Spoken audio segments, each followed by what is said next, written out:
याद रखना आप ये बात। सर मस्जिदों पे तो खुदाई शुरू हो गई है, हमले किए जा रहे हैं, अगर गुरुद्वारे पे आ गया तो सिख समुदाय। देखिए एक छोटी सी बात याद रखिए, आज अगर ये मस्जिदों पे हो रहा है तो कहीं ना कहीं मुस्लिम संगठन की कमी है। आज मुस्लिम लोगों की कमी नहीं है, ये संगठन की कमी है। संगठन क्यों बनते हैं आप ये बात बताइए। संगठन एक तो होती है, संगठन एक ताकत होती है, पर आज कोई मुस्लिम संगठन किसी मस्जिद के खिलाफ हमें रोडों पर नजर नहीं आता, मोर्चा खोलता नजर नहीं आता। आज वो सब लोगों को लोकतांत्रिक तरीकों का इस्तेमाल करके मोदी जी का विरोध करना चाहिए। पर अगर ये गुरुद्वारों के ऊपर एक बात आ गई तो याद रखना, मोदी जी संसद के बाहर से एक भी बीजेपी के निकलने का नेता का निकलने का रास्ता बंद कर देंगे। आप गुरुद्वारा की तरफ आंख उठा के भी मत देखना, ये देश के वो शेरों की कौम है कि अगर आपने आंख उठाई तो आपकी संसद की जो इमारतें हैं उसकी भी ईंट से ईंट बजा देंगे। तो मुस्लिम धर्म संसद चल रहा है देवबंद के अंदर, उसमें मौलाना कह रहे हैं कि मुसलमान के ऊपर जितना जुल्म हो जा रहा है हम सह लेंगे, लेकिन लेंगे, ये कमजोरी है, भारत के लिए हम ये कमजोरी है, ये कमजोरी है मेरे भाई। सहना इसको नहीं कहते। आप अगर आपको एक बार पता होनी चाहिए कि आप अगर जुल्म को सह रहे हो, ये तो आपकी मेरे को लगता है हर धार्मिक किताब का हिस्सा होगा कि जुल्म को सहना को भी एक बहुत बड़ा पाप है। आज अगर आप जुल्म को बर्दाश्त करो तो ये भी एक बहुत बड़ा आपसे वो हो रहा है, जुल्म है। तो आज ये चीज समझने की जरूरत है कि मुस्लिम संगठन के जो बड़े बड़े लीडर हैं उनको ये डर है कि हमें भी जेल में डाल दिया जाएगा, और इसलिए वो लगातार लोगों से शांति बनाने की बात करते हैं। अरे हम कौन सा कह रहे हैं मुस्लिम संगठन तलवार निकालो, हम कौन सा कह रहे हैं बम निकालो। अरे सड़कों पर तो निकलो, झंडे तो उठाओ हिंदुस्तान के, जगह जगह तिरंगा यात्रा तो निकालो, अपनी एकता का परिचय तो दो। हम तुम मुस्लिम संगठनों से ये नहीं कह रहे कि तुम तलवार निकालो, तुम बम उठा लो और मस्जिदों के सुरक्षा के लिए बम मारो जगह जगह, पर मस्जिदों की सुरक्षा के लिए धर्म गुरुओं को आगे आना पड़ेगा, सड़कों पे लेटना पड़ेगा, लोकतांत्रिक तरीकों का इस्तेमाल करना पड़ेगा, संविधान के हिसाब से विरोध करना पड़ेगा। गांधी जी की आत्मा उनके अंदर आनी चाहिए, मुस्लिम संगठनों के अंदर, तब देश की मस्जिद बचेगी, तब देश का भाईचारा बचेगा। पर वो मुस्लिम संगठन डरपोक हैं। उन मुस्लिम बड़े बड़े नेताओं को डरपोकी का खिताब देना चाहिए जो सिर्फ और सिर्फ बीजेपी का वोट काटने का काम करते हैं, कांग्रेस पार्टी का, और बीजेपी का सपोर्ट करते हैं। आज बड़े बड़े मैं नाम नहीं लूंगा, ऐसे कितने सारे बीजेपी के प्रवक्ता जो नेता हैं जो बीजेपी को इंडायरेक्टली मुस्लिम संगठन सपोर्ट करते हैं। उस मुस्लिम संगठनों को सोचना चाहिए कि किस तरीके से भाईचारे को बनाया जाता है, सड़कों पर उतरने की जरूरत है। सर ये जो चल रहा है मस्जिद को लेकर, ये आखिर बंद कैसे होगा? ये बंद ऐसे होगा जब मुस्लिम संगठन और हर आम आदमी सड़कों पे उतरेगा। और ये सिर्फ मुसलमानों की बात नहीं है, ये सभी धर्मों के लोगों को। आज बहुत सारे, आपको पता होगा, हिंदुस्तान के अंदर अगर 135 करोड़ की आबादी है तो उसमें 20-50 करोड़ वो भी लोग हैं जो सेकुलर सोच रखते हैं। उन सेकुलर सोच वाले लोगों को आपको साथ लेना पड़ेगा। ये सब मुस्लिम संगठनों को सड़कों पर मोर्चे खोलने पड़ेंगे, क्योंकि ये सिर्फ धर्म की बात नहीं है। मेरी बात सुनिए, ये एक आत्मसम्मान की बात है। आज ये गुरुओं के आत्मसम्मान की बात है। तुम हमारे गुरुओं के आत्मसम्मान को पैरों तले रोंद रही हो। तुमने मोहम्मद साहब के बारे में बोला, कभी तुम सिख गुरुओं के बारे में बोलते हो, कभी तुम हिंदू गुरुओं के बारे में बोलोगे। ये क्या कर रहे हो मोदी जी? अगर बोलना है, अपना मुंह खोलना है आपके नेताओं को, तो एक प्रेस कॉन्फ्रेंस करो और बताओ तुमने लॉकडाउन का 20,000 करोड़ रुपए जो हजम किया वो कहां गया। तुम ये जो बना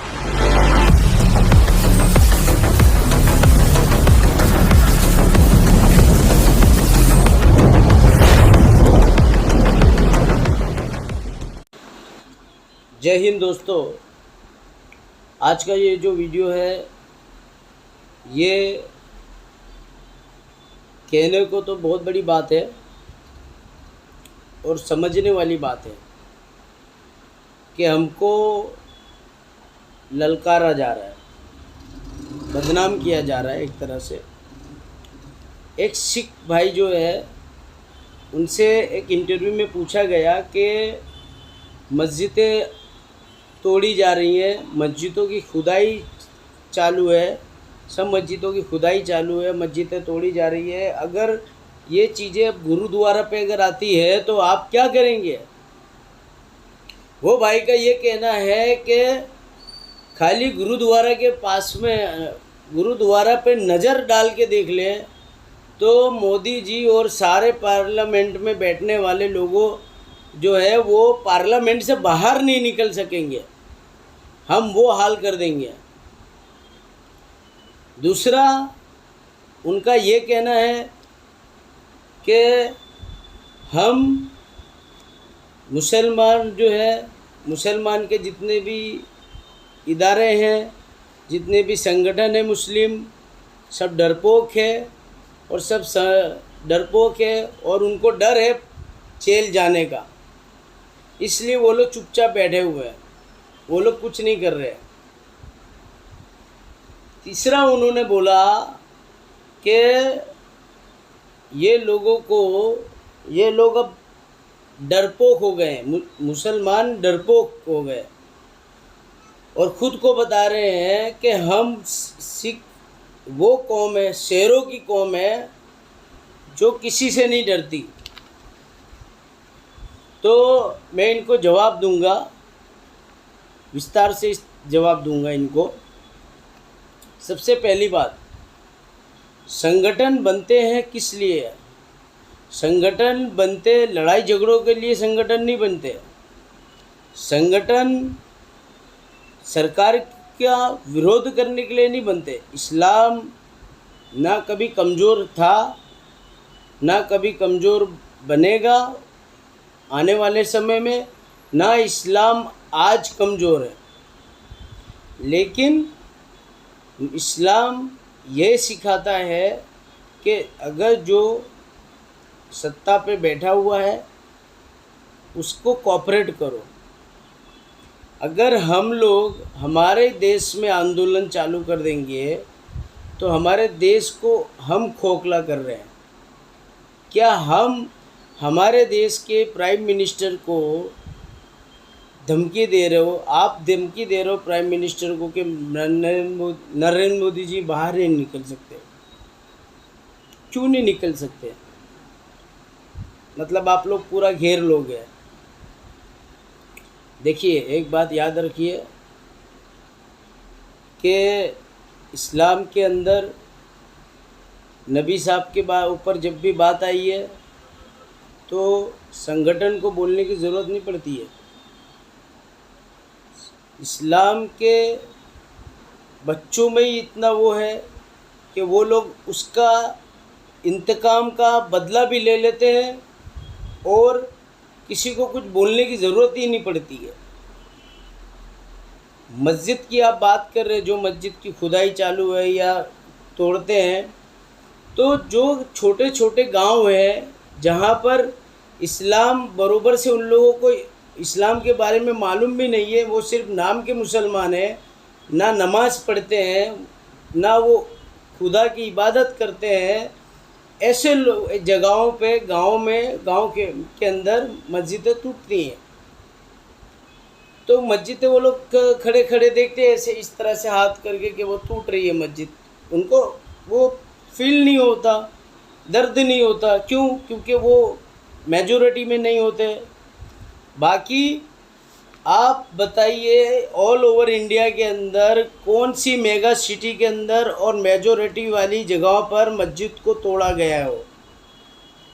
मेजॉरिटी वाली जगहों पे मस्जिद को तोड़ा नहीं गया है और ना कभी तोड़ पाएंगे, और ना भारतीय जनता पार्टी का कोई ऐसा इरादा है कि मस्जिदें टूटें या तोड़ा जाए, सिवाय योगी जी के। योगी जी की मानसिकता है एक दो मस्जिदों को लेके, लेकिन एक आदमी का विचार वो उसका अपना विचार है, ये वो उनकी सोच है। बाकी सारे लोगों को हम उसके लिए ब्लेम नहीं कर सकते। हमें जब सड़क पे आना था तब सड़क पे पूरा मुस्लिम समाज बैठा हुआ था, हमारी घर की माँ बैठी हुई थी, घर के जवान बैठे हुए थे। एनआरसी के विरुद्ध में कितना कुछ हुआ था ये पूरी दुनिया अच्छी तरह से जानती है। तो सड़कों पे आना और संगठनों को आना, आगे बढ़ के विरोध करना, ये तो हमको भी आता है। और हम बिल्कुल भी गवर्नमेंट के अगेंस्ट जाके, संविधान के अगेंस्ट में जाके काम करना पसंद नहीं करते। और हम पे कोई जुल्म नहीं हो रहा है कि हम वो जुल्म को सह रहे हैं, पहली बात। और मुसलमान कौम, अगर आप कहते हो कि ये सिखों शेरों की शेर हो आप, ये शेरों की टुकड़ी है, ये शेरों की वो बात है, तो इस्लाम बब्बर शेर है। इस्लाम जो है कोई नॉर्मल चीज़ नहीं है, इस्लाम बब्बर शेर है। इस्लाम ने जब इस्लाम को मिटाने की कोशिश की गई। इस्लाम कभी नहीं मिटा, बढ़ता ही गया है, आज तक बढ़ता गया है और आगे भी बढ़ता ही जाएगा, क्योंकि इस्लाम को ना तो किसी का खौफ है और ना इस्लाम किसी खौफ से डरता है, क्योंकि हमारे अंदर हम अल्लाह के सिवा अगर किसी से भी डर जाएंगे तो हमारे लिए वो चीज़ अल्लाह पे एतबार करना ही नहीं होगा। हमारे पास ईमान नहीं है, इसका मतलब खुदा के सिवाय किसी और से डरना मतलब हम ईमान नहीं है हमारे पास, मतलब हमें ट्रस्ट नहीं है ऊपर वाले पे, इसलिए हम किसी से डरते नहीं हैं। लेकिन सबसे ज़्यादा शांति प्रिय जो है वो है इस्लाम। आप इस्लाम को पढ़ें, फिर आपको पता चलेगा इस्लाम क्या चीज़ है। तो जो आप बोल रहे हो कि खोखले हो गए, तो इस्लाम खोखला नहीं हुआ है और ना इस्लाम डरता है। वक्त आने पे सब होता है और इस्लाम कभी भी जिस थाली में खाता है उसमें छेद नहीं करता। हम हमारी थाली में क्यों छेद करें? हमारे देश के अंदर रहकर हमारे देश के प्राइम मिनिस्टर को विरोध क्यों करें? हमारे देश के अंदर रह के हमारे देश की गरिमा को ठेस क्यों पहुंचाएं? हमारे देश में रहकर हमारे देश की पुलिस प्रशासन को, नियमों को, बाबा साहब अम्बेडकर के संविधान को हम क्यों बिगाड़ें? क्यों हम क्रोस जाएं? हम ये काम नहीं करेंगे। कोई हमको प्रॉब्लम नहीं होती। हमको जब कोई प्रॉब्लम ही नहीं है, कोई हमको प्रॉब्लम कर नहीं रहा है। देखिए, सरकार को, भारतीय जनता पार्टी को कोई लेना देना नहीं है। जो भी होता है वो कुछ संगठन लोग हैं, बजरंग दल है, शिवसेना है, अरे सॉरी बजरंग दल और बजरंग दल, विश्व हिंदू परिषद, यही लोग हैं। आरएसएस ने तो क्लियर कह दिया कि अब हम किसी भी मस्जिद को तोड़ने के अंदर आपका सपोर्ट नहीं करेंगे, हम किसी भी मुसलमान को तकलीफ़ देने में सपोर्ट नहीं करेंगे। आरएसएस ने तो पूरी तरह से ये भी कहा है कि जिस तरह से आरएसएस बनाया है, इस तरह से एक मुस्लिम संगठन भी हम बनाना चाहते हैं कि जिसमें हमारे मुस्लिम सारे भाई लोग जुड़ सके। मोहन भागवत जी का ये खुद का विचार है, उनका खुद का विचार, आप सर्च करके देख सकते हैं। तो ये जो संगठन है बजरंग दल और विश्व हिंदू परिषद, ये दो संगठन जो है और दूसरे छोटे मोटे संगठन होंगे, ये लोग जो है भड़काऊ भाषण करते हैं, लोगों को उकसाते हैं और लोगों को तकलीफ़ देते हैं। जय हिंद।